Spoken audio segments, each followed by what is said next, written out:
Le Seigneur soit avec vous. Évangile de Jésus-Christ selon saint Matthieu. Alors paraît Jésus. Il était venu de Galilée jusqu'au Jourdain, auprès de Jean, pour être baptisé par lui. Jean voulait l'en empêcher, en disant « C'est moi qui ai besoin d'être baptisé par toi, et c'est toi qui viens à moi ?» Mais Jésus lui répondit « Laisse faire pour le moment, car il convient que nous accomplissions ainsi toute justice. » Alors Jean le laisse faire. Dès que Jésus fut baptisé, il remonta de l'eau, et voici que les cieux s'ouvrirent. Il vit l'Esprit de Dieu descendre comme une colombe et venir sur lui.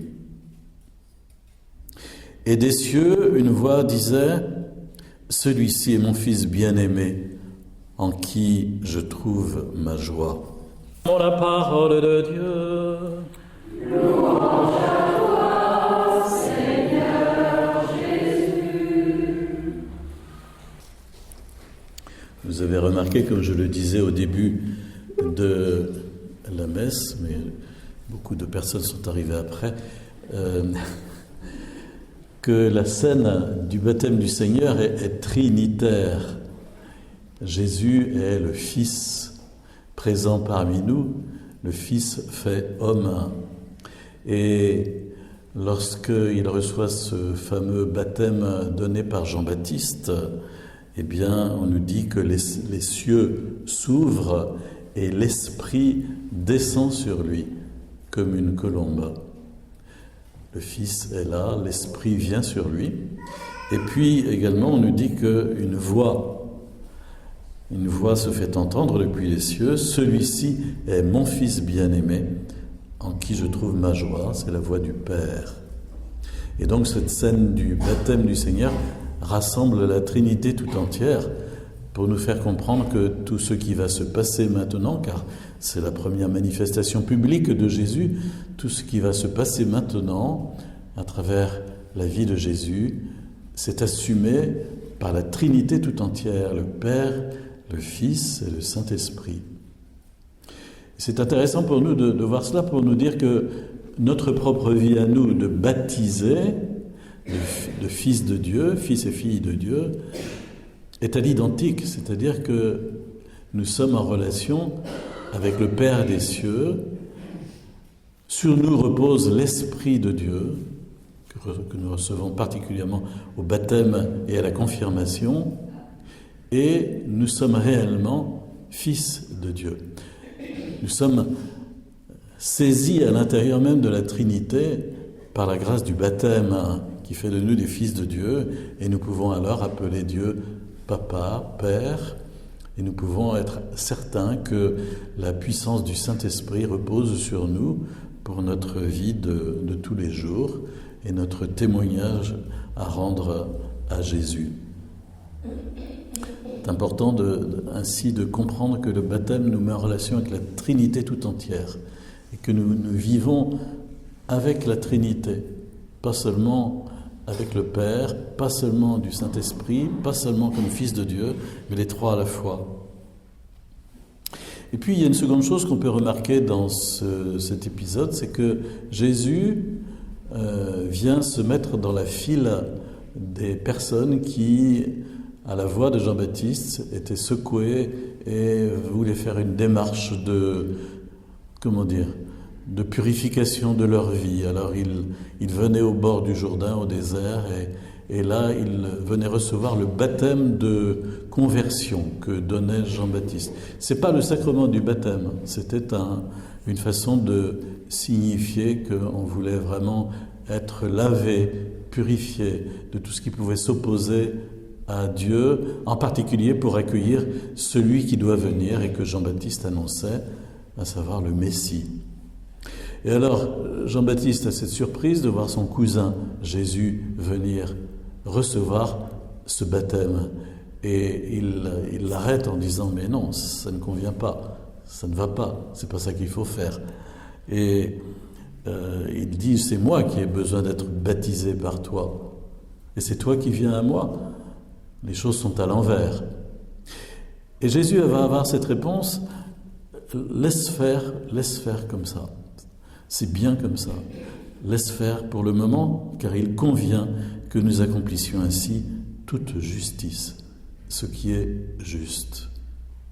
C'est mystérieux, c'est-à-dire que Jésus perçoit qu'il vient vraiment pour s'immerger, pas seulement dans l'eau du Jourdain, mais au cœur de l'humanité tout entière, vivre notre vie avec tout ce qu'elle peut avoir de beau et de râpeux et de difficile et de souffrant, quelquefois, prendre sur lui, assumer sur lui nos limites, lui qui est Dieu fait homme, assumer en lui, sur lui, toutes nos limites, et prendre aussi le fardeau, la malédiction du péché et de la mort, pour que nous puissions alors vivre la mort comme un passage et non plus comme une malédiction.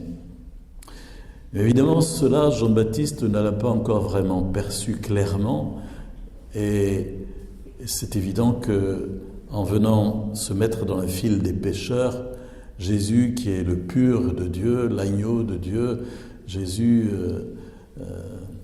présente une anomalie quelque part, chercher l'erreur, le jeu de cette erreur. Eh bien, Jésus ne devrait pas être là, mais si, et il le veut, et il dit, c'est la façon de faire de Dieu.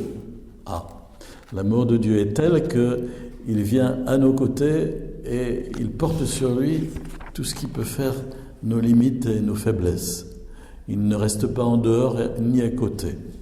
Ah, c'est important de nous le dire à nous et puis de le partager à d'autres aussi. Qu'il n'est pas à côté de nos épreuves, de nos détresses, de nos souffrances, de nos joies, de notre travail, de notre vie répétitive de chaque jour, etc., etc. Il est toujours là et nous le vivons avec lui, en lui, par lui.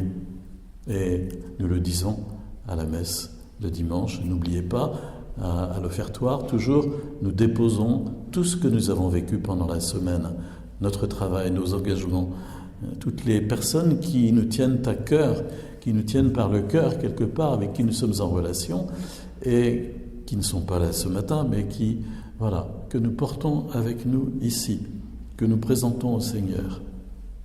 Pour terminer, disons que cette façon de faire de Jésus, elle a été prophétisée, en particulier dans le livre du prophète Isaïe, à travers 4 passages particuliers qu'on appelle les chants du serviteur, les poèmes du serviteur, dont le 4e est très connu parce qu'il est lu chaque vendredi saint, où on nous présente le serviteur de Dieu qui est humilié, qui a perdu toute image humaine tellement il est maltraité.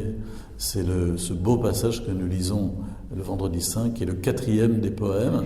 Et là, c'est le premier que nous avons entendu au chapitre 42 d'Isaïe. « Voici mon serviteur que je soutiens, j'ai fait reposer sur lui mon esprit. » Une belle prophétie de ce qui se passe au baptême. Et alors après, il nous le montre comme quelqu'un d'humble, de petit, qui ne fait pas de bruit.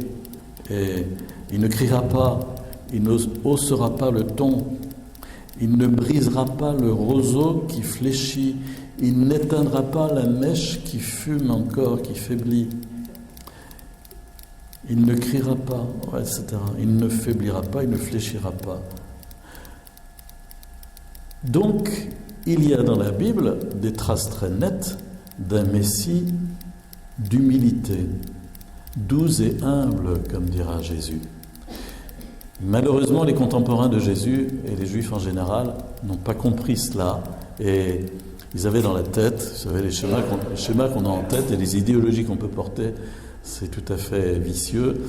Ils ont dans la tête un Messie politique, un Messie roi, un Messie de pouvoir. Voilà. Si bien que lorsque Jésus se présente et présente cette figure d'Isaïe, il n'accroche pas et finalement on finira par le rejeter et dire non, c'est pas possible. Mais Jésus calquera sa vie tout entière sur cette prophétie qui est faite dans Isaïe, qui est magnifique. Et qui est pour nous, et je termine par là, le chemin auquel nous sommes appelés. Nous ne sommes pas appelés à avoir un chemin de pouvoir, de puissance, mais un chemin de simplicité, d'humilité, de bonté, de faiblesse quelque part aussi. Et c'est bien, ça signifie que nous marchons sur les traces de Jésus et que nous pouvons entendre la voix du Père qui nous dit « Tu es mon fils bien-aimé, tu es ma fille bien-aimée, en qui je trouve ma joie ».